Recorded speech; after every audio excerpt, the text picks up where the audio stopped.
Welcome back to Morning Trade Live. Let's get into some stock details with Ivana Delevska, founder and CIO at Spear Invest. Ivana, great to meet you in person. Thanks for being here. Thanks for having me, Oliver. Absolutely. Let's talk some Datadog first. We were just talking about these numbers.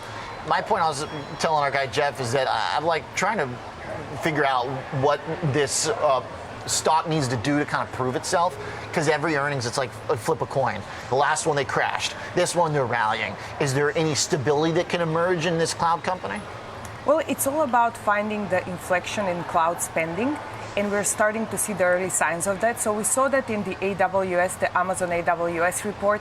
They reported strong AWS numbers with growth of 12%, but the commentary was very positive, implying bottoming of cloud trends and actually new business won in fourth quarter up to date is stronger than the entire third quarter. So that was kind of an early read into cloud spending optimizations, basically forming a floor.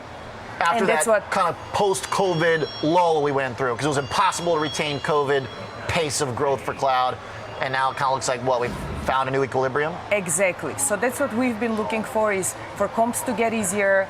Now they're set at a very reasonable level going into next year. So we see upside for a lot of the cloud companies, and Datadog is one of them. Why particularly for them? Are they taking market share? Is just the pie growing again? How much of it is just the size of the pie that's starting to grow at a good pace again, versus have we gotten to a point where like certain slices of pie are getting dominated by certain players?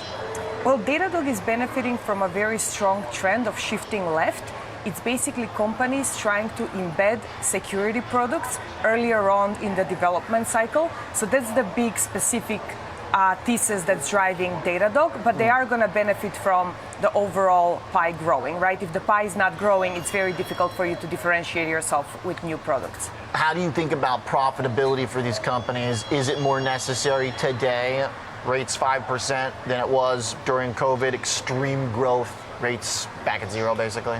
Absolutely. So profitability improvement going into next year is going to be the number one priority across the board.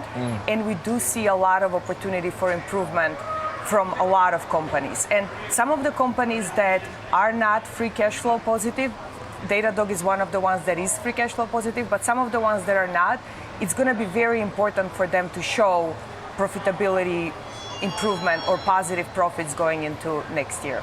So being in particular companies, not a broad like cloud fund, I guess is, you would argue, is the way to do it right now. Absolutely. Okay, let's talk chips. How do you think about them right now? We've got NVIDIA coming up. Obviously this whole story was very concentrated in NVIDIA, the knock-on effect in advanced micro. AMD's earnings at the end of last month, maybe we're kind of a bit of an unsung hero of this bounce we got. AMD earnings kind of like right at the market bottom.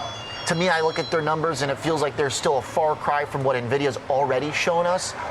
Where do you see kind of the promises being fulfilled or lack thereof within the whole AI trade, particularly kind of within these two? Yeah, so interestingly, we see broader data center spending recovering, and GPUs will not be the only area that will benefit, but we're going to see benefit in CPUs and broader networking.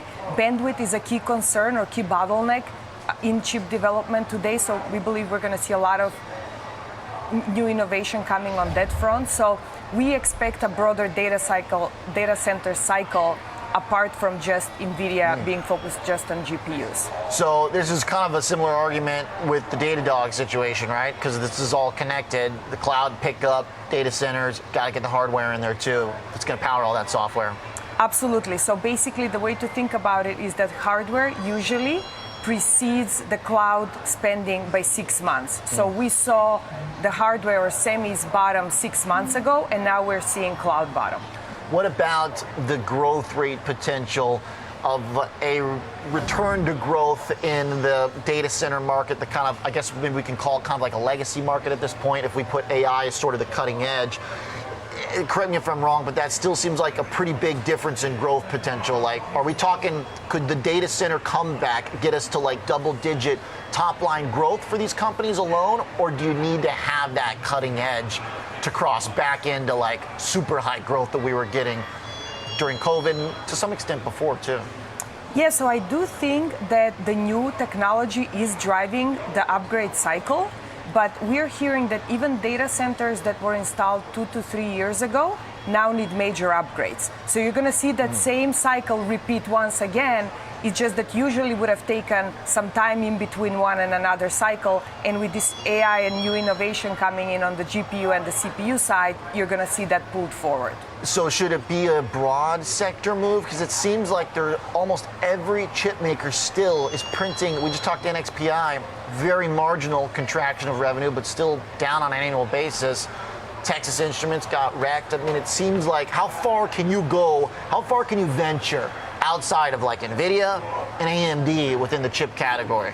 Well, you have to go where the new technology is, right? So that's usually what we do, is we try to find the value across the supply chain, and we do believe CPUs, GPUs, networking, that's where the value is. There is some innovation also on the cooling side. Energy consumption is a big deal as we get into this data center cycle. So liquid cooling, there's some interesting companies in that space as well. But you really have to figure out where is the new technology and invest there. NVIDIA, real quick, give us a thought, even though earnings are kind of far out, or sometimes a little short term, but it's still on the horizon. Stock is amazing. It's like no matter what happens, NVIDIA just can't go below $400 basically. What do you need to see from the earnings to feel confident about the position? Well, interestingly, NVIDIA, as they've been revising earnings upwards, the stock has kind of stalled out. So it does look cheaper on traditional EV to EBITDA metrics today than it did 6 months ago. So if we see earnings continue to go upwards or getting revised upwards, NVIDIA is going to attract a new type of investor, which is more value type focused investors, right? Which is interesting to think, right, of like such a high growth stocks to be attracting value investors. But I think that's going to be the next leg. Do valuation multiples get low to such point that it does start to attract a much broader audience of investors? And the valuation getting reduced by the best way possible, right? Big earnings growth instead of price correction in NVIDIA. Ivana, great conversation. Thanks for having me. Absolutely. Much appreciated.